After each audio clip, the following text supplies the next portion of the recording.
time. And thank you for doing what it took to correct the course and making sure that all the members here of the public can hear what's going on this evening. I think it's very meaningful. I myself am a collaborator. I work a lot in my life to ensure potential is met, whether that is of myself or of members that I work with. I grew up in a very small town, very underprivileged, and worked my way throughout my life to seek opportunity to help those around me seek their own. I'm presently a leader of a nonprofit here in the region that works to conserve environmental assets on public lands. And I have in the past worked at industrial inspections here within the city, as well as in strategic management and strategic planning for the largest port in North America through the city of Los Angeles. Throughout my time here in Richmond, I've grown to enjoy this city very much. The history, the heritage, diversity, the culture, many of the things that make distinction within any city, any region.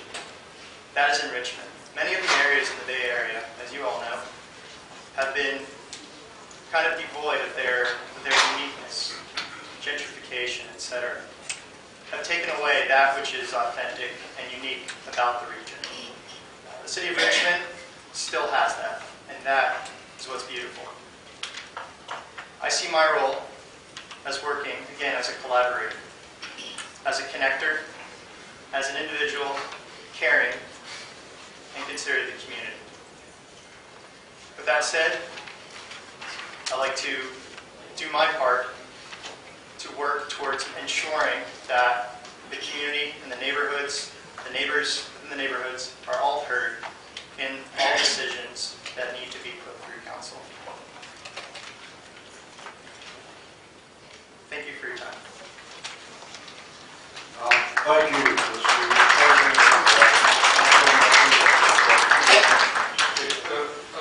Thank you for your presentation. You said you grew up in a small town, but you didn't mention the town. Could you please? This is Southwest Pennsylvania. Southwest. It's a small coal mine town. And the name of the town? It's a farm. It's a Yeah, farm. it's literally a farm. It's a township in Southwest Pennsylvania. Yeah. Yeah. And Carmichael's. Carmichael's. Okay. Yeah. I've spent time in Pennsylvania, so I know it's like it's close to Pittsburgh, or? Yeah, it's an hour south. Okay. North, south? South. South. Okay. So what? I think I have a sense of what you see yourself contributing to the city council, but I'd like to ask you again, what area of expertise would you bring to the city council? I'm a generalist. As I mentioned, I have experience in industry. I've worked regionally within industrial inspections of industry. I've worked at the Port of Los Angeles doing strategic planning. I've worked from blue collar on up. I've worked in the mayor's office of the city of Los Angeles. With that said, I'm also an environmentalist. I care about the people in the community. I think people come first and foremost. All the discussions of raising the minimum wage, rent control, these are all critical. But none of that is possible without the preservation of our environmental assets. That is number one, most paramount. That affects public health. That affects our well-being. Knowing that you care so much about the environment, as we all do you have any opinions about Kinder Morgan and their use of the rail yard and you know the refineries and Phillips 66, the trains coming through our community? Yeah, it's incredibly complex. Working with obviously the state air quality standards, that is a critical asset that we have here in Richmond, as well as throughout the state of California. What we have in terms of standards for preserving the water in the bay, these are all important assets. As far as the role this industry plays, again, it's incredibly complex in that there are jobs that are provided, many of which to locals, myself included, at it in former time. But to your point, and I'm jumping to conclusions that this is your point, what that means to our neighbors, what that means to ourselves living here, air particulate matter, horrible. The toxins that are coming out of these flares, horrible. And that oversight needs to be extremely strict and amped up incredibly. Thank you. Mr. Meyer? You mentioned you work for a nonprofit, which you didn't say the name. It's the Bay Area Climbers Coalition. Say it again? The Bay Area Climbers Coalition. Okay. So tell me a little bit about it. The Bay Area Climbers Coalition is a 501c3 run entirely by volunteers, myself included. We work to preserve the environmental assets that a user base such as climbers partake in. So for instance, if you mountain bike, if you rollerblade, if you cycle, if you're a user on public lands, you need to organize to represent your rights. I represent a group that represents the rights for climbers on public lands. Can you give us a specific example of an issue you guys are working on? Yes, sir. We are working with the state parks on Mount Tamalpais, as well as in Castle Rock and the South Bay, to ensure that the proper protections and safety measures that climbers need are preserved and taken care of. In addition to that, ensuring that these areas are taken care of. We contribute with trail building, we contribute with removal of graffiti. That's a huge effort of ours. All of these variables to ensure that these public lands are enabled to be enjoyed by this user group, climbers, but also by the general public. Okay. And then you mentioned also that you did some work with the mayor of Los Angeles. I wonder which mayor and what your role It was was. Peter Gosney. I was a staffer in the Office of Environmental Development, Business and Policy.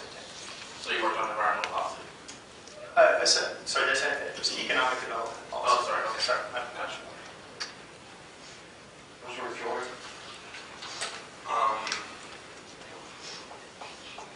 What is your, sorry to get too specific, but what is your position on cap and trade as in AB 398? We as humans enjoy playing games. Whether that game is business or whether that game is Monopoly, that's my preferred game. Scrabble as well. Cap and trade is a game that works in theory to the favor of encouraging business to do what they should be doing already.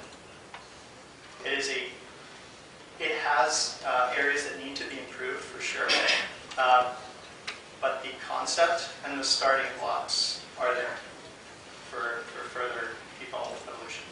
Well, and then what's your position of kind of the portions of 398 that weaken the local control to monitor emissions? Can you enlighten me a little bit to? Well, one of the stipulations, and probably primarily lobbied for by the Western Petroleum States Association, was to basically say if cap and trade is in place, then both CARB and local air districts have arguably a diminished role in being able to place caps themselves on, say, refinery emissions. Yeah, I think that's scapegoating the issue, and ultimately, to your point, the lobbying group that's favoring that you need to look at as well. They're going to favor their points of view and their perspectives on this matter.